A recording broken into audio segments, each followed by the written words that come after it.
what I've seen in the West, all they know yoga is just a circus of a body and a big ego dance. That's how yoga is defined in the West. It's appalling. Well, eventually I made it to India and I found an amazing hatha yoga teacher in southern India, and I studied with him many times. I would go back and forth, make a lot of trips in India. And hatha yoga for me, it's you do a posture, you stay in that posture, and that's when you become in that union with what? With your body, mind, and breath. But in hatha yoga, you do an asana and you stay in it for a prolonged period of time, analyzing, exploring whether your body, mind, your breath is in alignment, is in this geometrical asymmetry, or like, are they symmetrical or asymmetrical? Is your body doing one thing, your mind is somewhere else, breath is dancing its own dance? Now, pranayama, but I was lucky enough, there are no coincidences in this universe. I met an amazing Babaji, a teacher who lived in the Himalayan cave for a good 40 years, no exaggeration, totally isolated, a real disciplinarian of yogic science. And he's the one who taught me pranayama aspects of yoga. And I'm extremely, extremely grateful to him, because these pranayama aspects, what he taught me, I've never seen them codified in any book or anything. I can only teach what I myself practice. I really do not care what's out there in business, as consumerism yoga, what is there in demand, popular. I can only teach what I believe in and what I live, okay? So if your yoga practice does not make you the embodiment of these, let's say, more divine qualities, you don't see yourself becoming less egoistic, less ego-centered, more humble, more loving, less reactive, then I'm sorry to say, then it's not yoga. The real yoga starts is when you start your self-practice, because ultimately yoga is the path from dependence to independence. When you start self-practice, you'll start seeing and touching upon those dimensions of your life you never even knew existed within you. And you'll be able to carry your yoga practice anywhere you go, anywhere you travel. You will not have excuses. There is no teacher, no studio, no class. It will become part of you, as much like eating and sleeping. It's because it's all about sustainability, to create your own practice that you can sustain. And there's no such thing as a perfect yoga posture. What is perfect? Perfect is when you're doing this asana, shtiram sukham asana, as I said, steady for a prolonged period of time, and watching how tranquil, how peaceful you are, how your breath is. This is a perfect yoga posture. I know otherwise nobody can measure. Doing splits or headstands or shoulder stands means nothing. That's not yoga. That's a posture probably, because posture does not really require your mind and breath alignment. So asana in that respect is different from posture. Now, if it's just for you all about the body, then definitely you're in the wrong place. Because for me, yoga, as I told you, it's working on your mind and breath. Okay, they're two sides of the same coin, especially on your mind through your body as an instrument, as a tool. So again, I invite you to join if you're up for it. Welcome to Lina-World. There are so many different styles of meditation: transcendental meditation, different kinds of guided meditation, vipassana meditation, a lot to choose from. Well, eventually, all roads lead to Rome. Well, or in other words, all rivers flow into the same ocean. Since I'm a big believer in the experiential truth, I needed to go and explore deeper dimensions of my higher self. So this whole quest has led me to, explore different philosophies of life, religions, from tried different types of meditation from in Vipassana quite a few times. Then Panditarama style in Lumbini, Nepal. Lived in Tibetan monasteries. Explored forest meditation in Myanmar, as well as Mahasi Sayadaw style of meditation. So I've tried many different styles. And I was never into New Age. I was never after new experience. Never after this feel-good meditation. Of course, these are nice bonuses, nice side effects, as they call them. But for me, it was always about diving deeper to find out, is there more to life than my two eyes can meet? And my journey continues. It's like, you know, the onion, you keep peeling one layer after the other. And each layer you unpeel, the journey gets more and more fascinating. These different dimensions keep opening within you.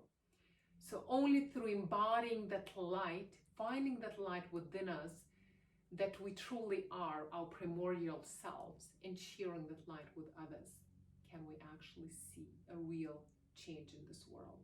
Because as I said, there are many different techniques. In the beginning, it's just a verb until eventually it's actually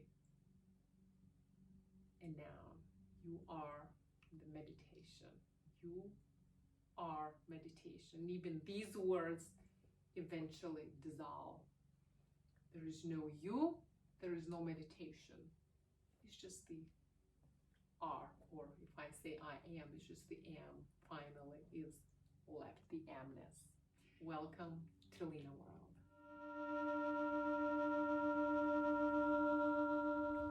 Today I'm going to talk about one very important aspect of Lina-World, which is nutrition. So food is of utmost importance. Let me tell you something.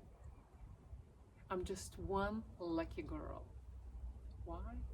Because I grew up eating organic food. No, it wasn't by choice. It was a choiceless choice because we did not have any other way of living.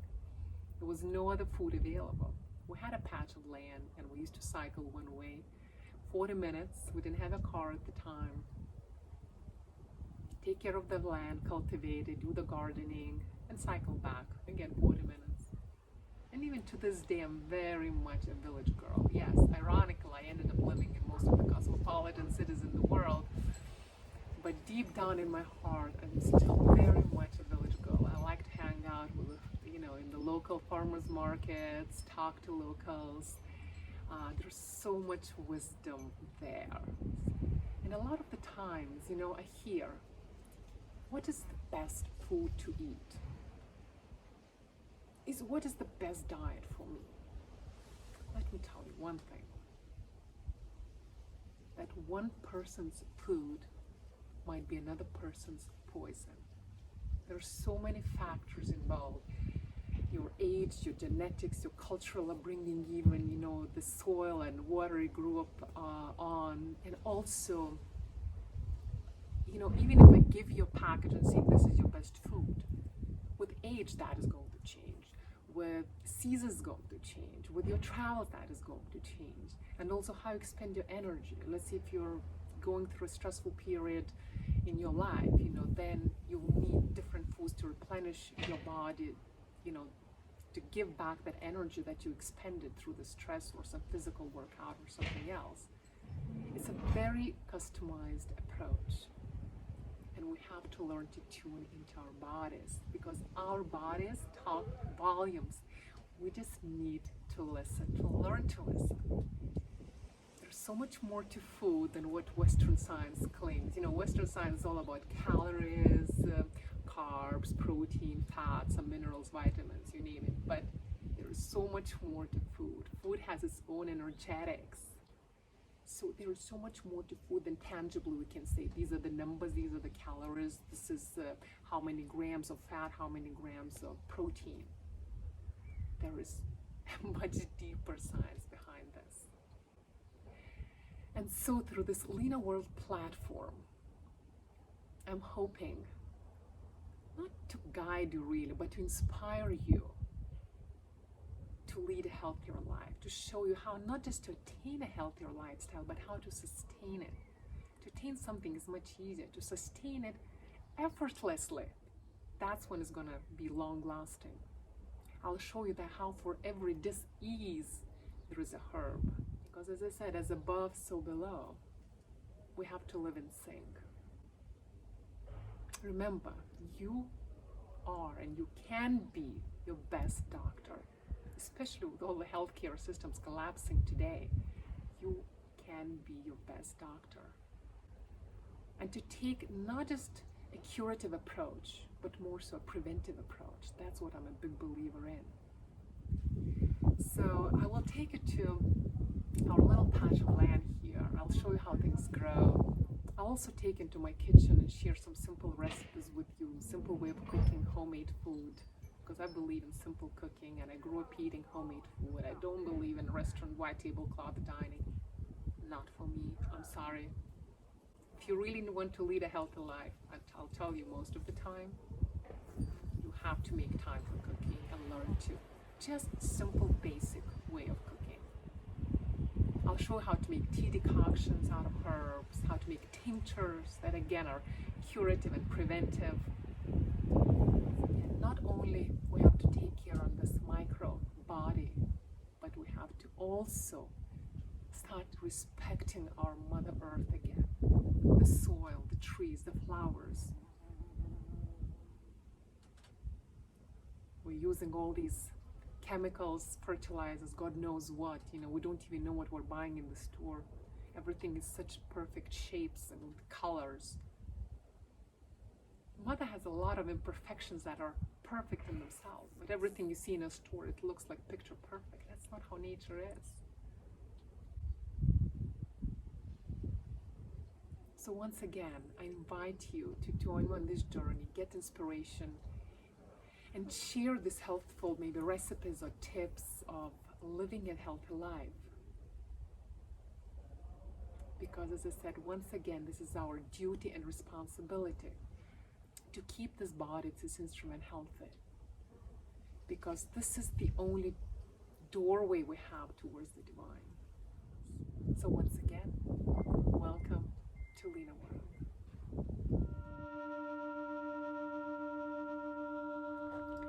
Welcome to Lina-World.